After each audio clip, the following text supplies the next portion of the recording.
everyone. Today we're starting all the shortcut rules for differentiation, and we're going to be looking at the constant rule and the power rule.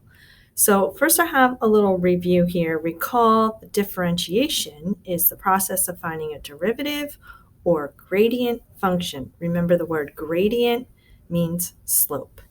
And in our study of limits in the last unit, we learned how to find a derivative using the limit definition. This is the limit definition of a derivative, and it was kind of a lengthy process. Some of the notation that we could also use to find a derivative, f prime of x or dy dx. So I have it here as well, f prime of x, dy dx, d over dx, or y prime. All of these mean find the derivative. So in this unit, you're going to be introduced to several differentiation rules that allow you to find derivatives without using the limit definition of a derivative. So you're going to really like this unit. There are proofs for these rules, but we will not be examining those in this course, and I'm sure that will not be a problem for any of you. Now, the first rule is the constant rule. The derivative of a constant is 0. Very easy to remember. So if I ask you to take the derivative of y equals 7, so what's the derivative? 7 is just a constant. The derivative is 0. For number 2, we're going to take the derivative. Pi is just a number. It's a constant. The derivative of pi is 0. Nice and easy. Now, moving on to the power rule. The power rule states that if n is a rational number, then the function f of x equals x to the n is differentiable, and we would use this rule. We would take n and we would multiply it by the coefficient in front of x. So here's n. And then we would subtract 1 from that exponent. So it sounds a little crazy. All right, but let me give you an example. Let's say we had y equals x squared, and I want to take the derivative using the power rule. What I would do is I would say, well, there's a 1 here, right? I would say 2 times this coefficient, that gives me 2. And then you're going to subtract 1 from the exponent. So 2 minus 1, that's just 1. So the derivative of y equals x squared is 2x. Just for fun, let's go back to the lesson where I taught you about the limit definition of a derivative. And here we are. And in that lesson, we did do all of this to get to the fact that the derivative of y equals x squared is just 2x. Look how simple we just made that. All you have to do, again, I'll say it one more time, we take the exponent, we multiply it by the coefficient, we put it here. We take the exponent minus 1, we put it here. So let's do some more now. All right, so let's try it with number 1. We're looking to find the derivative, f prime of x. We have a 1 here. 3 times 1 is 3. Then we're going to take our exponent and we're going to subtract 1. 3 minus 1 is 2. Done. We found our derivative. All right, let's try number 2. F prime of x is equal to 4 times 3, that's 12. And then we take the exponent and we subtract 1. 4 minus 1 is 3. For the next term, we have a constant. The derivative of a constant is 0. So we're done. Now, let's just take a moment and examine why is the derivative of a constant 0. So for that term where we just have a 5, you put the variable x there, and we would just have to raise it to the 0 power, because x to the 0 power is 1. So if I have 5 or I have 5x to the 0, they mean the exact same thing. If we were to use the power rule, we would do 0 times 5, that gives me 0. And then we would do the exponent minus 1, that would give me minus 1. and we have 0 times x to the negative 1, that just equals 0.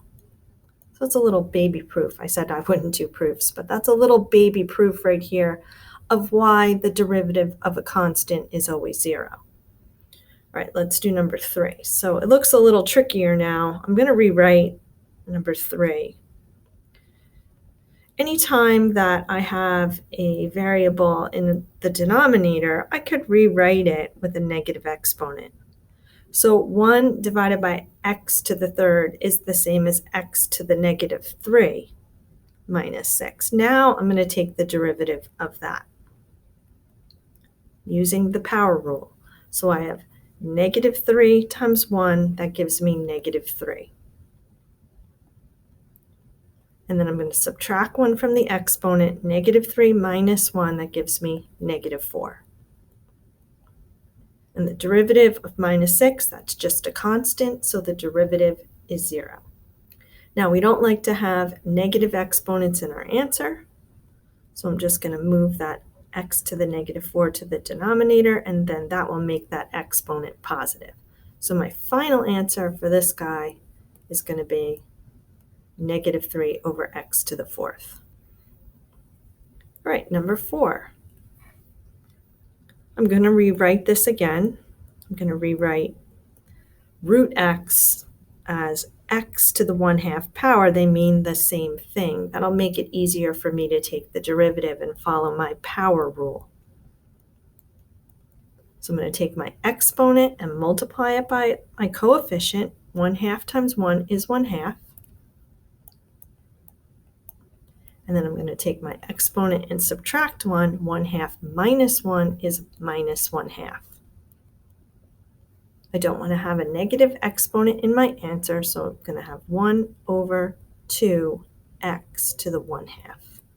Right, that's it for number 4. Number 5. 5 times 1 is 5. 5 minus 1 is 4. 2 times negative 2 is negative 4. And then 2 minus 1 is 1. I don't need to write it, but I will. And then the derivative of a constant is 0. So number 5 is done. All right, it says find dy dx. That means find the derivative of each one. I would say try these on your own, and when you're ready, come back to the video. The first thing I'm going to do with number 6 is I'm going to rewrite my radical in exponential form. And now I can take the derivative. I have 1 times 2, that gives me 2. And then I have 1 minus 1, that gives me x to the 0 power. The next term, I have 1/2 times 1, that gives me 1/2. And then 1/2 minus 1, that gives me negative 1/2. Now, any number to the 0 power is 1, except 0. 0 to the 0 power is undefined. So this piece right here, this guy right here, that's just equal to 1. So I'm going to clean this up now. I have just 2 plus 1 over 2x to the 1/2. Number 7. Now, if I were to leave it just the way it is, I would need to use the product rule. And I haven't taught you the product rule yet, so you're not going to be able to use that. What we're going to have to do is FOIL this out, and then we'll just use the power rule for each term. So if I FOIL this, I'm going to get 2x squared. The middle term is plus 4x. My outer is minus 4x, so I have no middle term. And then I have minus 8. Right now I can find the derivative. I have 2 times 2, that gives me 4. And then I have my exponent minus 1, that gives me 1. And the derivative of a constant is always 0. So my final answer is 4x. Now for number 8, it's a fraction, if you leave it as a fraction, you would have to use something called the quotient rule, and I haven't taught you that either. So what we're going to do before we start is we're going to divide x into each term. So 2x divided by x just gives me 2, and then I have minus 5 divided by x. Right, I still have to rewrite that because that minus 5 divided by x would require the quotient rule. I haven't taught you the quotient rule yet, so you can't use that. So I'm going to rewrite this one more time. I have 2 minus 5x to the negative 1. This is just x to the first. If it's in the denominator and I want to put it in the numerator, I can just negate the exponent. All right, now I'm ready to go. Now I can take the derivative. So the derivative of 2 is a constant, that's just 0. And the derivative of the second term would be negative 1 times negative 5, that gives me 5.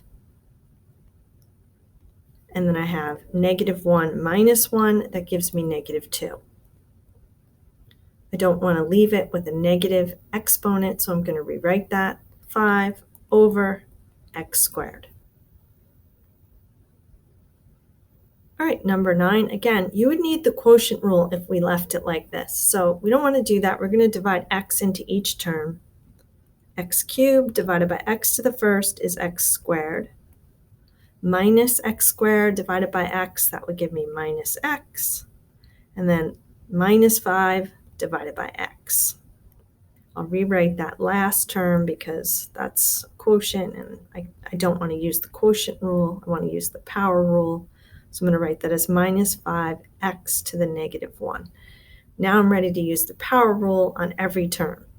So for the first term, we have 2 times 1, that gives me 2. Then 2 minus 1, that gives me 1.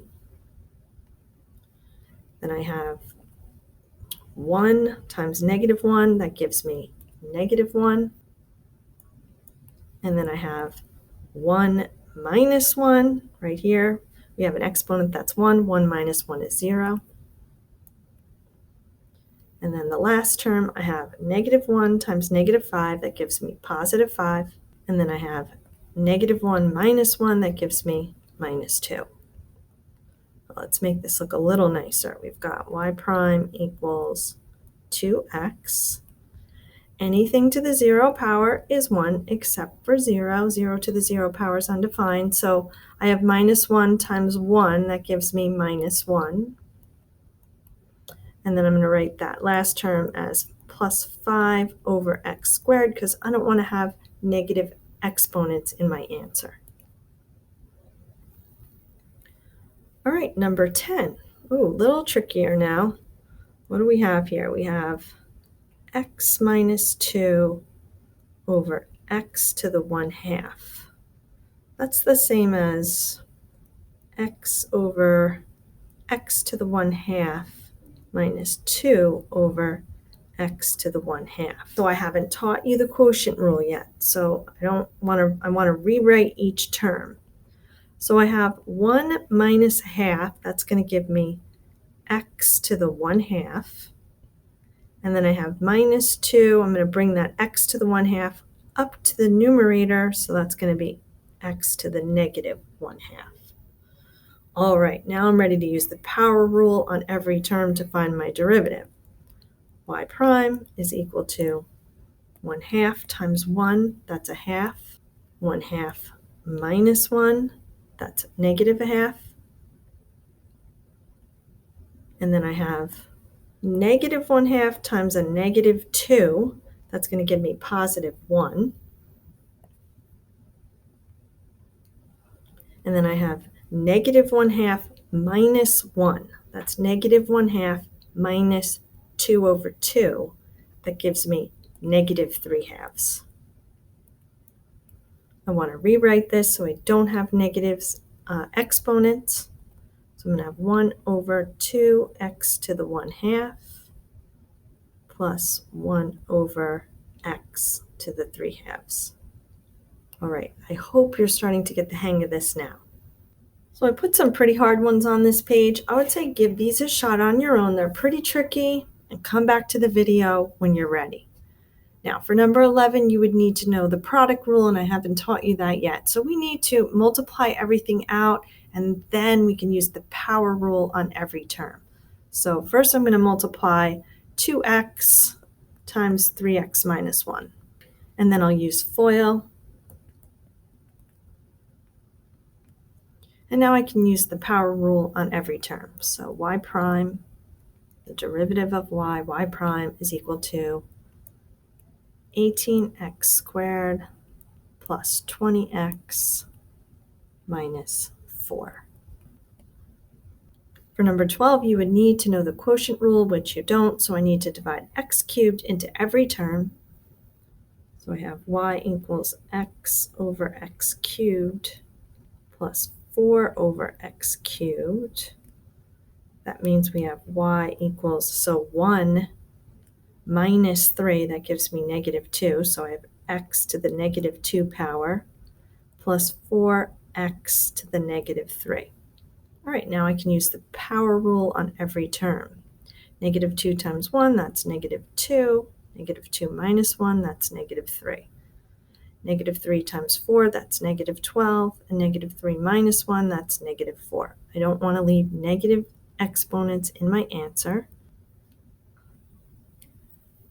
Number 13, I'm going to use FOIL and multiply this out. So first is x times x, that's x squared.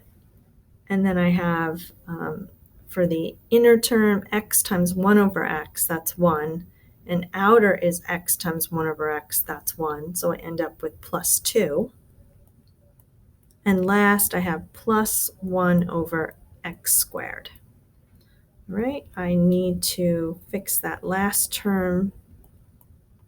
So that's going to be plus x to the negative 2. All right, now I'm ready to use the power rule.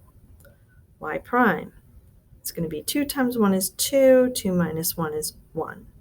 Derivative of a constant is 0. So the derivative of that middle term, that just goes away. And then negative 2 times 1 is negative 2. Negative 2 minus 1 is negative 3. And then I don't want negative exponents in my answer. So I have 2x minus 2 over x cubed. All right, last one. Now this one usually throws people off. And what you need to recognize here is I'm saying that x is a variable and a is a constant. So really be mindful of that as we do this. So what we have to do is multiply out that x minus a cubed to start. Now, if you remember the binomial theorem, you could certainly use that. I have a pretty good feeling, though, you don't. So I'm just going to do this the traditional, old-fashioned way. I'm going to use FOIL. So I'm going to FOIL the second and the third terms first. And now I'll distribute the x to every term. And then I'll distribute the minus a to every term. And then I'll combine like terms. All right, I'm all ready to go now to find the derivative. So the derivative of x cubed is 3x squared. The derivative of the next term, that's going to be minus 3 times 2, that's minus 6a, and 2 minus 1 gives me 1. So for the next term, I have 1 times the coefficient, all right, and 1 times the coefficient, that's just going to be 3a squared. And then I have x to the 1 minus 1, that's going to give me x to the 0. And now remember, a is a constant. Minus a cubed, well, a cubed is just a constant. So the derivative of a constant is 0. So we're really just about done. We just want to make this look a little nicer. So we've got y prime equals 3x squared minus 6ax. X to the 0 power, that last term there, x to the 0 power is just 1. So on the end there, we just end up with 3a squared, positive 3a squared. All right, everybody, lots more practice on these. Thanks for watching it to the end. Have a great day.